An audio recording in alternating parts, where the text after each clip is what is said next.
அனைவருக்கும் வணக்கம். சமீபத்தில் நடந்த நீயா நானா எபிசோடு, இந்த நாய்கள் நகரத்தில் இருக்கணுமா இல்லை அதை அப்புறப்படுத்தணுமா அப்படின்னு சொல்லிட்டு அதை பற்றின ஒரு விவாதம் நடந்துச்சு. அந்த எபிசோடுக்கு அப்புறம் என்னெல்லாம் நடந்துச்சு அப்படின்றதெல்லாம் நீங்கள் பார்த்துக்கிட்டே இருக்கீங்க. ஏங்க என்ன பாடுபடுத்துகிறாங்க. நாய்களை விட இந்த நாய் லவ்வர்ஸ்னு சொல்லக்கூடியவங்களெல்லாம் பெரும் பிரச்சனையாக இருக்குது. இதை பற்றி பேசுகிறவங்க, இதுக்கு எதிராக இருக்கிறவங்களுக்குலாம் எவ்வளோ நெருக்கடி கொடுக்குறாங்க தெரியுதா? இவங்க இந்த எண்ணிக்கையில் சிறுபான்மையாக இவங்க இருந்தாலுமே இவங்க இந்த அதிகார மட்டத்துலலாம் இவங்க போய் உட்காந்துருக்காங்க நிறைய இடங்கள்ல. இப்போ இந்த அனிமல் வெல்ஃபேர் ஆக்டிவிஸ்ட் அது இதுலாம் சுற்றிக்கிட்டு இருக்காங்க இல்லையா, இதெல்லாம் நீங்கள் நல்லா பாருங்கள். நல்லா வர்ண அளவுலேயும் இவங்க தான் அவாள். அதே மாதிரி பார்த்தீங்கன்னா நல்ல பண விஷயத்துலையுமே நல்ல இதுவாக இருக்கிற நபர்களாக தான் இருக்கிறாங்க, அநேகமாக சொல்கிறேன்.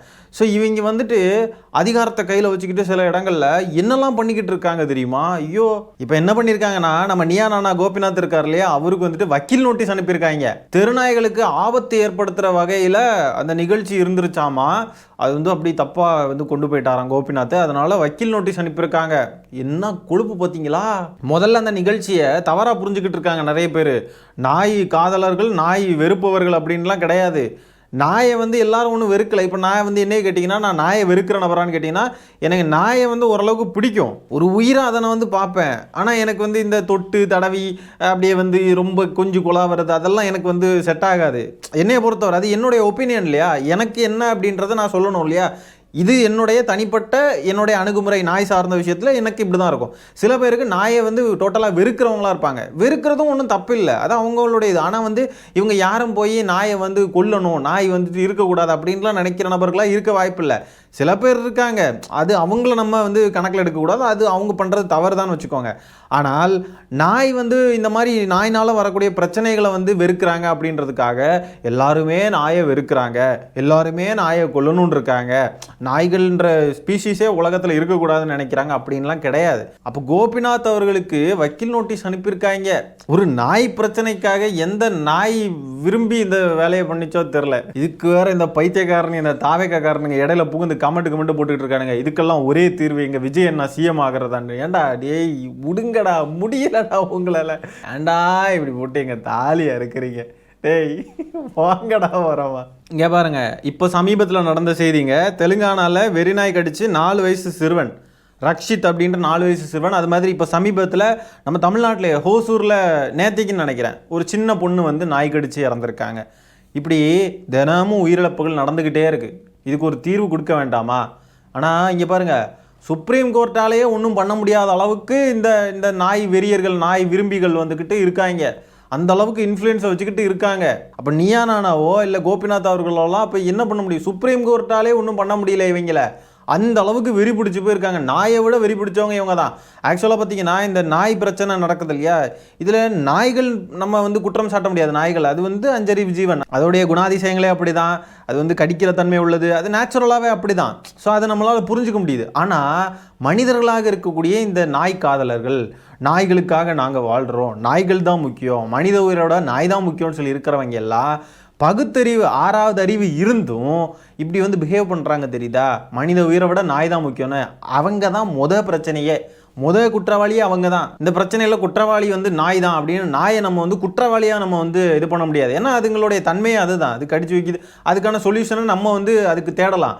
ஆனால் இந்த நாய் பிரியர்கள் பகுத்தறிவு இருந்தும் நாய் தான் முக்கியம் அப்படின்னு சொல்லியிருக்காங்க பார்த்தீங்களா? இவங்க தான் பயங்கர டேஞ்சரஸ். நாய்களை விட நாய்க்கு கொடுக்குற மதிப்பு கூட மனுஷனுக்கு கொடுக்க மாட்டேங்கிறாங்க. இதை பார்க்குறப்ப தான் நாயாவே பிறந்திருக்கலாமா அப்படின்லாம் தோன்ற அளவுக்கு கொண்டு போகிறாங்கங்க. இவங்க யாராவது இவ்வளோ உயிர்மை நேயர்கள் ஒடுக்கப்பட்ட மக்களுக்கான பிரச்சனைகளுக்கு எங்கேயாவது குரல் கொடுத்துருக்காங்களா? அதை பற்றி ஏதாவது பேசியிருக்காங்களா? மனித உயிருக்கு இவ்வளோ பிரச்சனை இருக்குது, ஒரு மனித உயிரை இப்படி டிஸ்கிரிமினேட் பண்ணுறீங்கன்னு வாயை திறந்து பேசியிருக்காங்களா? எங்கேயாவது பார்த்துருக்கீங்களா? ஏண்டா சமமாக நம்மளை மாதிரி தான்டா ரத்தமும் சதையுமா பிறந்திருக்காங்க இந்த மனுஷங்க. அவங்கள எதுக்குடா நீங்கள் கோயிலுக்குள்ள விட மாட்டேங்கிறீங்க? ஏன்டா இப்படி காலு செருப்பு போட்டுட்டு தெருவில் நடக்க விட மாட்டேங்கிறீங்க? ஏன்டா இப்படியெல்லாம் பண்ணுறீங்கன்ட்டு ஏதாவது கேட்டிருக்காங்களா? எங்கேயாவது இதை பற்றி குரல் கொடுத்துருக்காங்களா? இதை பற்றிலாம் பேசுனதே கிடையாது. ஆனால் நாய்க்காக கடந்து இப்படி வரைஞ்சிக்கிட்டு ஏன் தெரியுதா? ஏன்னா அவங்களுக்கு வந்து அந்த அடிமைத்தனமாக இருக்கக்கூடிய குணம் வந்து யார்கிட்ட இருக்கும் அப்படின்னு பார்த்தீங்கன்னா மனிதர்கள்கிட்ட பார்க்க முடியாது. ஏன்னா இப்போ எல்லாருமே சுயமரியாதையை வந்து கடைபிடிக்கிறாங்க, எல்லாருமே வேலைக்கு போகிறாங்க, அவங்கவுங்க சுயமாக வாழ்கிறாங்க அப்படின்ற ஒரு சூழ்நிலை இருக்கிறப்போ இவங்க நினச்ச அந்த அவங்க வர்ண சம்மந்தப்பட்ட இதெல்லாம் வந்துட்டு இங்கே நடக்க மாட்டேங்குது. அப்போ நாய் வந்து அதுக்கேற்ற ஒரு ஜீவனாக இருக்குது. நாய் வந்துட்டு ஒரு எச்சு பிஸ்கட்டை போட்டால் அது காலை சுற்றிக்கிட்டே வரும், அதுக்கு சாப்பாடு வச்சா அது அப்படியே பின்னாடியே வாலாட்டிக்கிட்டே இருக்கும். நாய்களை மாதிரியே விசுவாசமாக போடுற எலும்பு துண்டுக்கு வந்து விசுவாசமாக சுற்றிக்கிட்டே வர்ற மாதிரியே மனிதர்களும் இருந்தால், அவர்கள் நினைக்கக்கூடிய அந்த மனிதர்கள் இருந்தால் அவங்களுக்கு ரொம்ப சாட்டிஸ்ஃபைடாக இருக்கும். ஆனால் மனிதர்கள் அப்படி இருக்கிறது இல்லை. இப்போ எல்லாருமே வந்து தெளிஞ்சிட்டாங்க, எல்லாருமே சுயமரியாதையை கடைபிடிக்கிறாங்க அப்படின்றப்போ அவங்களுக்கு நாய் தான் வந்து மனிதர்களை விட முக்கியமாக தென்படுது. இந்த நீயா நானா ஷோ வெளியேறதுக்கப்புறம் மக்கள்லாம் கடுமையான எதிர்வினைகள் சோசியல் மீடியாவில் கொடுத்ததுக்கு அப்புறம் பார்த்தீங்கன்னா அந்த நீயா நானா ஷோவில் பங்கெடுத்தவங்களாம் என்ன பேசுகிறாங்கன்னு பாருங்கள். ஒவ்வொருத்தரும் வீடியோ போட்டு நீயா நானா ஷோ 8 மணி நேரம் கிட்ட ரெக்கார்ட் பண்ணாங்க, ஆனால் வெறும் 40 நிமிஷத்துக்கு அந்த ஷோவை சுருக்கிட்டாங்க, இதெல்லாம் எங்களுக்கு தெரியாது அப்படின்லாம் இந்த படவா கோபி அந்த பெண்மணிகள் இவங்கெல்லாம் வந்துட்டு பேசுகிறாங்க. Neeya Naana is a show was recorded for 8 hours. 8 மணி நேரம் ரெக்கார்ட் பண்ண ஒரு விஷயத்த வெறும் 45 நிமிஷம் எடிட் பண்ணி போட்டிருக்காங்க. சரி, இவங்க இப்படி சொல்கிறாங்களா? அடுத்தது படவா கோபி என்ன சொல்கிறாருன்னு பார்ப்போமா? உங்கள் எல்லா விருப்பத்தோட விஜய் டிவி நிறுவனத்துக்கு அந்த unedited version of the episode அதை நீங்கள் போடுங்க, ஓகேவா? இவர் இப்படி சொல்கிறாரா படவா கோபி? அடுத்தது பாருங்க இன்னொரு பெண்மணி சொல்கிறத. 8 மணி நேரம் எடுத்த இந்த ஷோவை 45 மினிட்ஸா எடிட் பண்ணி போட்டிருக்காங்க. இதுல வந்து நாங்க கொடுத்த வேலிட் டேட்டாஸையுமே வந்து அக்செப்ட் பண்ணிக்க அவங்க ரெடியா இல்ல. எல்லாருமே பாருங்க அதே வாய் அதே டெய்லர் அதே வாடகைன்ற மாதிரி 8 மணி நேரம் எடுத்தாங்க 40 நிமிஷத்துக்கு ஆக்கிட்டாங்க அப்படின்ட்டு வந்து ஒப்பாரி வைக்கிறாங்க. ஏன் போகிறதுக்கு முன்னாடி தெரியாதா? நீயா நானா ஷோ வந்துட்டு என்ன அப்படியே லைவாக நடக்கிறத அப்படியே போடுவாங்களா? இப்போ 8 மணி நேரத்துக்கும் வந்து எடுத்து போட முடியும்னு நினைக்கிறீங்களா? எடிட் பண்ணி தான் போடுவாங்க, கட் பண்ணி தான் போடுவாங்க. அவங்களுக்கு எது முக்கியமாக இருக்கோ அதை மட்டும்தான் அவங்க போடுவாங்க. அது அவங்களுடைய தனிப்பட்ட விருப்பம், அந்த சேனலுடைய விருப்பம். இதெல்லாம் தெரிஞ்சு தானே போகிறீங்க, சும்மா ஒன்றும் போகலல்ல. லைவ் ஷோப்பா இது அப்படின்னா போகிறீங்க. அந்த ஷோவில் அவங்க ரெக்கார்ட் பண்ணுவாங்க, அவங்களுக்கு என்னென்ன தேவை, எதெல்லாம் வந்து மக்கள்கிட்ட வந்து சரியாக போய் சேரும், என்ன நம்ம வைக்கணும், எதை நம்ம கண்டென்ட்டில் ஆட் பண்ணணுன்றது அவங்களுக்கு தோணுதோ அதை தான் வைப்பாங்க. வெறும் 45 நிமிஷமாக சுருக்குனதுக்கே இந்த அடி விழுந்திருக்குன்னா நீங்கள் சொல்கிற மாதிரி 8 மணி நேரத்தையும் வந்து உங்களுக்கு வந்து லைவாக பப்ளிஷ் பண்ணுனா வீடு தேடி வந்து சண்டைக்கு வந்துடுவாங்க மக்கள்லாம். நீ வந்து வாயை வச்சுட்டு சும்மா இருங்க, பேசாமல் சும்மா இருந்தால் கூட பிரச்சனை இல்லை, ஈஸியாக மறந்து போயிடலாம். நீங்கள் 8 மணி நேரத்தையும் ரிலீஸ் பண்ணுங்கன்னு சொன்னீங்கன்னா அப்புறம் ரிலீஸ் பண்ணாங்கன்னா அப்புறம் பிரச்சனை இன்னும் வீரியமாக போயிடும். என்னெல்லாம் கொடூரமாக பேசி வச்சுருப்பீங்களோ தெரில. இந்த 45 நிமிஷத்துலேயே எவ்வளோ மோசமான ஸ்டேட்மெண்ட்லாம் நீங்கள் பதிவு பண்ணியிருக்கீங்க. நைட்டு 10 மணிக்கு மேலே நீங்கள் ஏன் வெளியில் வரீங்கன்னு கேட்குறீங்க. ஒரு ஆட்டோ டிரைவர் அண்ணன் வந்துட்டு அவருடைய கஷ்டத்தை சொல்கிறாரு. இதே மாதிரி ஒரு குழந்தை குறுக்க வந்து உங்கள் பையன் இறந்து போயிருந்தா என்ன பண்ணுவீங்கன்னு எவ்வளோ இர்ரெஸ்பான்சிபிளாக பேசிக்கிட்டு போகிறாங்க. இப்படியெல்லாம் வந்து இந்த 45 நிமிஷத்துல இவ்வளோ கொடூரமான தன்மையாக உங்களுடைய நீங்கள் டாக் லவர்ஸ்ன்ற போர்வையை பொறுத்திட்டு எந்த அளவுக்கு மோசமான நபர்களாக இருக்கீங்க அப்படின்றதெல்லாம் இந்த 45 நிமிஷத்துலேயே பார்க்க முடிஞ்சது அப்படின்னு சொன்னாக்க 8 மணி நேரம்லாம் வந்துச்சுன்னா அவ்வளோதான். எல்லாரும் சொல்லி வச்சு அதே பாயிண்ட்டை வச்சு ஆர்கியூ பண்ணுறாங்க. 8 மணி நேரம் ஷோ 45 நிமிஷம் ஆக்கிட்டாங்க. ஏன் போகிறதுக்கு முன்னாடி தெரியாதா? நீயா நானா 45 நிமிஷம் 40 நிமிஷத்துக்கு தான் அவங்க வந்து ஷோவே பண்ணுவாங்க. அது அவங்களுடைய நேச்சர், அவங்களுக்கு அதுதான் தேவை. அவங்களுக்கு என்ன பண்ணணுமோ அது அவங்களுடைய கண்டென்ட்டு. இப்போ இந்த பேசுகிறவங்க நிறைய சேனல்ஸில் இன்டர்வியூ கொடுக்க போகிறாங்க. இன்டர்வியூ கொடுக்க போகிறப்போ இன்டர்வியூ ஷூட் பண்ணுறது 2 மணி நேரத்துக்கு இருக்கலாம், 2.5 மணி நேரம் ஆகலாம். அதை வந்து சுருக்கி 1/2 மணி நேரம் 20 நிமிஷம் அப்படின்லாம் சுருக்குவாங்க. அதுக்காக வந்துக்கிட்டு என்ன இது சுருக்கிக்கிட்டீங்க அப்படின்னு போய் சண்டைக்கு போவீங்களா? இன்டர்வியூ எடுக்கிறப்போ ஷூட் நிறைய நேரம் நடக்கும், நிறைய பேசுவோம். ஆனால் கட் பண்ணி அவங்களுக்கு தேவையான கண்டென்ட்டை மட்டும்தான் அவங்க வந்து போஸ்ட் பண்ணுவாங்க. அது அவங்க சேனலுடைய விருப்பம், அது அந்த சேனலுடைய அது அவங்க சம்மந்தப்பட்ட விஷயம். அதுக்குள்ளே போயிட்டு ஃபுல்லாக போடுங்க நீங்கள் நினைக்கிற உங்கள் இஷ்டத்துக்குலாம் வந்துட்டு ஒரு சேனல் வந்து நடக்க முடியாது. கோபிநாத் அவர்கள் நடுநிலையாக இருந்திருக்கணும் அப்படின்னு சொல்லி எதிர்பார்க்குறாங்க. சில விஷயங்களில் நடுநிலையாக இருக்கிறது வந்து நடக்கக்கூடாது. அது வந்து நடுநிலையாக இருந்தால் அணுகவே கூடாது. ஜாதி சம்மந்தப்பட்ட விஷயமா இருக்கட்டும், இந்த மாதிரி மனித உயிர் சம்மந்தப்பட்ட விஷயங்கள் எதுவாயினும் அது நடுநிலையோடு இருந்து அணுகவே கூடாது. அதை பற்றி விவாதிக்கணும். ஆனால் மனித உயிருக்கு ஒரு ஆபத்து இருக்கக்கூடிய ஒரு விஷயம், மனிதனுடைய உயிரே வந்து அச்சுறுத்துது, இல்லை மனிதனை வந்து கொடுமைப்படுத்துகிறாங்க, ஒரு ஆணவ கொலை நடக்குது அப்படின்னா இந்த மாதிரிப்பட்ட விஷயங்கள் எல்லாத்துலேயுமே மனிதனுக்கு ஆதரவாக இருந்து தான், ஒரு சக மனுஷனுக்கு ஆதரவாக இருந்து தான் வந்து ஸ்டாண்ட் எடுத்து பேச முடியும். அது எப்படி? டாக் லவர்ஸோடைய கருத்தும் நியாயம் தானே. அவங்க சொல்கிற மாதிரி நாய்கள் வந்து கடிக்கிறதுலையும் ஒரு நியாயம் இருக்குதானே. மனித உயிர்களை விட நாய்கள் உயிர்கள் முக்கியம்னு அவங்க கருதுறாங்க தானே அப்படின்ட்டுலாம் வந்து உருட்ட முடியாது. புரியுதா? ஒரு ஸ்டாண்ட் எடுக்கணும்னா ஒரு ஸ்டாண்ட் எடுத்து தான் அவங்க பேசணும். நீயா நானா கரெக்டாக பண்ணியிருக்காங்க. கோபிநாத் அவர்கள் தரமான செய்கைகள் பண்ணியிருக்காரு. சில விஷயங்கள் இந்த ஸ்டாண்ட் எடுத்து பேசணும்னா அந்த ஸ்டாண்ட் எடுத்து பேசுகிறது தான் சரியாக இருக்க முடியும்.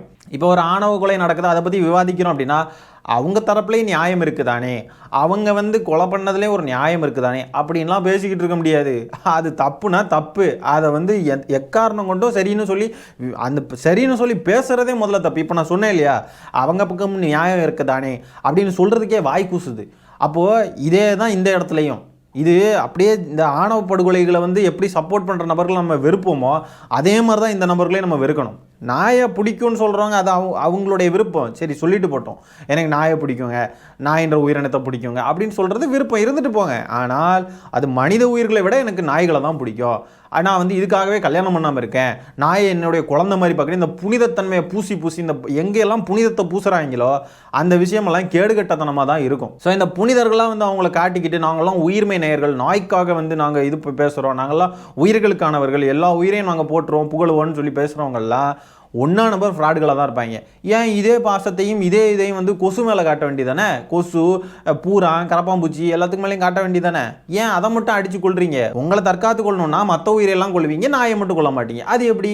அப்போது நாயின்றது ஒரு அடிமைத்தனமாக நம்மக்கிட்ட வந்து வாலாட்டிக்கிட்டே திரியுதே அப்படின்ற ஒரு சாட்டிஸ்ஃபேக்ஷன், அதில் ஒரு இது கிடைக்கிது இல்லையா, ஒரு கிக் இருக்கு இல்லையா. மற்ற உயிர்கள்லாம் அப்படி பண்ணாது இல்லையா. கொசு வந்து என்ன நம்ம சொல்கிறத கேட்டுக்கிட்டு இருக்குமா? நாய் வந்து நமக்கு அடிமையாக சுற்றுது, கூடவே கடந்து பிஸ்கட்டை போட்டால் கூடவே வருது. ஸோ அது வந்து அவங்களுக்கு ரொம்ப பிடிச்சிருக்கு, அதை விரும்புகிறாங்க. அதனால தான் அது குழந்தை அது இதுன்னு சொல்லி பூசி முழுகிறது. சாதாரணமான சாமானிய மக்களுடைய பிரச்சனைகள் அவங்க சைடில் இருந்து பார்க்கணும் அப்படின்னு சொல்லி அவங்களுக்கு இந்த மாதிரிப்பட்ட நபர்களுக்கு என்றைக்குமே தோணாது. என்றைக்குமே அந்த எண்ணம் கூட அவங்களுக்கு வராது. ஏன்னா அந்த வலியும் வேதனையும் எந்த மாதிரி இருக்கும் அப்படின்றத அவங்களுக்கு அதை பற்றி தெரியவே செய்யாது. இதனால் என்னென்ன கஷ்டங்கள் வரும், இதனாலலாம் எவ்வளோ கஷ்டங்களை ஃபேஸ் பண்ணுறாங்க, ஒரு குழந்தையை இழந்தவருடைய வலி எப்படி இருக்கும் அப்படின்லாம் இவங்களுக்குலாம் புரியவே செய்யாது. ஏன்னா அவங்க இழக்க மாட்டாங்க இந்த மாதிரிலாம். நைட்டு நேரம் உணவு டெலிவரி செய்யக்கூடிய சகோதரர்கள் இல்லை சகோதரிகள் யாராவதுலாம் இருக்காங்கன்னா அந்த வேலையை செய்கிறாங்க அப்படின்றப்போ நாய்கள் பிரச்சனை அவங்களுக்கு கண்டிப்பாக இருக்கும். அவங்க கிட்ட போய் பேசி பாருங்கள், கண்டிப்பாக அவங்க சொல்லுவாங்க நாய் தொல்லை எங்களுக்கு இருக்குன்னு. அப்போ இந்த தொல்லைகளை அவங்க ஏன் அனுபவிக்கணும், அவங்க ஏன் இந்த மாதிரி கஷ்டப்படணும்னு நம்ம அப்படி பேசுவோம். ஆனால் இவங்க என்ன பண்ணுவாங்கன்னா, இவங்க ஏன் நைட்டு போய் டெலிவரி பண்ணுறாங்க, பகலில் வேலையை பார்க்க வேண்டியதானே அப்படின்ட்டு இவங்க, அதாவது ஒருத்தனுக்கு என்ன கஷ்டம் இருக்கும் அப்படின்றதெல்லாம் இவங்களுக்கு தெரியாது. பகல் நேரத்தில் வேறு எங்கேயாவது வேலை பார்த்துட்டு நைட்டு நேரம் குடும்பத்துக்காக போய் டெலிவரி வேலை பார்க்கலாம், இல்லை ரேப்பிடோ ஓட்டலாம், ஏதோ ஒன்று அவங்க செய்வாங்க. அவங்களுடைய கஷ்டத்துக்காக அவங்களுடைய இதுக்காக அவங்க பண்ணுவாங்க. அதை வந்து நம்ம எதுக்கு நீங்கள் இந்த நேரத்தில் இதை பண்ணுறீங்க அப்படின்லாம் கேட்டுக்கிட்டு இருக்க முடியாது. அது அவங்களுடைய தனிப்பட்ட விருப்பம், அவங்களுடைய சூழ்நிலைக்கு அவங்க பண்ணுறாங்க, அது அவங்களுடைய பிரச்சனை, அதுக்குள்ளே நம்ம தலையிடவே கூடாது. ஆனால் நாய் கிடக்கும், நீங்கள் ஏன் டெலிவரி வேலைக்கு நைட்டு வரீங்கன்னு சொல்லி பேசுகிறாங்கன்னா இவங்களுக்கெல்லாம் என்ன மனிதத்தன்மை இருக்குது? மனுஷனுடைய வாழ்க்கையையும் மனுஷனுடைய உயிரையும் விட நாய் தான் முக்கியமா?